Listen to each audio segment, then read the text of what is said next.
chimanga chingakwere kufika 12,000 chako 2500 chimanga muntu wakumuzi chimanga achigulu achitenga kuti ndalama zake nga zimene zozo achitenga kuti Mai Sikono kati siyani ndakule ine kani pe zinthu zinazi muzingotenga madzi nkumwa mango siyang'ana ndiye mwana yangu khala chitenge madzi timwe mwachitenge madzi timwe mwana ine yakudwala ndiye chabwino ine ndikuyang'ana zinthu tuzona kuti mwana yasafe nanga 19 nanga mwana yo alipo ndisikunoweka nanga ana ambiri afa muzipatalamu magenerator uthima muje ni magesi kulibeko ana amene wafuna ndani ndikuze nineyo muzindimvera amunanga Mai Sikono tambera netu kuti niyo umangidwe netu ndikhoza kufa siku lomwelo ata nimange ndani ndikhoza kufa siku lomwelo kodi mutafa inu ifa cha ineyo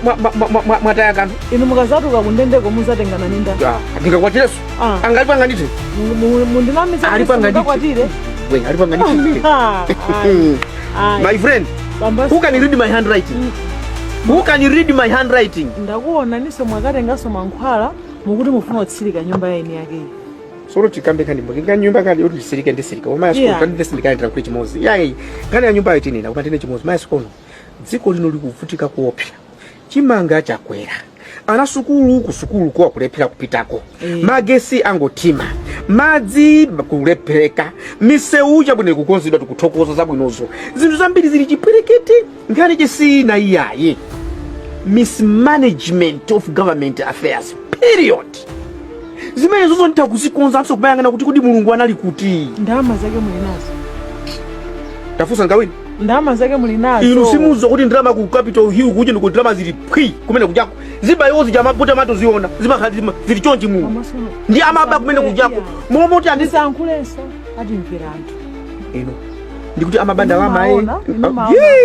kodi inu munthu mboma amalibeta ndalama zingati zingono business alibe pang'ono chinyumba pang'ono gulaize toti kuti kachigeti simunamve msankhulitse nje ndikuuzani kachigeti hamunamve msankhulitse ndalama zija ku capital hill kuti bweza azitenga kutyolo akazisiye kutyolo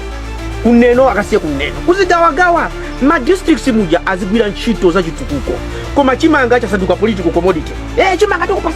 chimanga tikupasani no ine ndikamulitenga Mai Sikono chimanga afakana cho bwembwembwembwe chikwatizi chilira ana sukulu balibe kupangu ndipo somarikape mutu chiukulu amboma achipani osaphunzira osinoyo kwiriri kwapasa maprado machani ndiye kuonongako those things I will straighten them up ndikambe nkhani nayo nkhani imene daisiyeni chabwino ndaisiya simwanikaniza kuima anthu oti amakhala abwino bwino asana akakhale kumene mwaizo khanechi amakhala abwino bwino my dear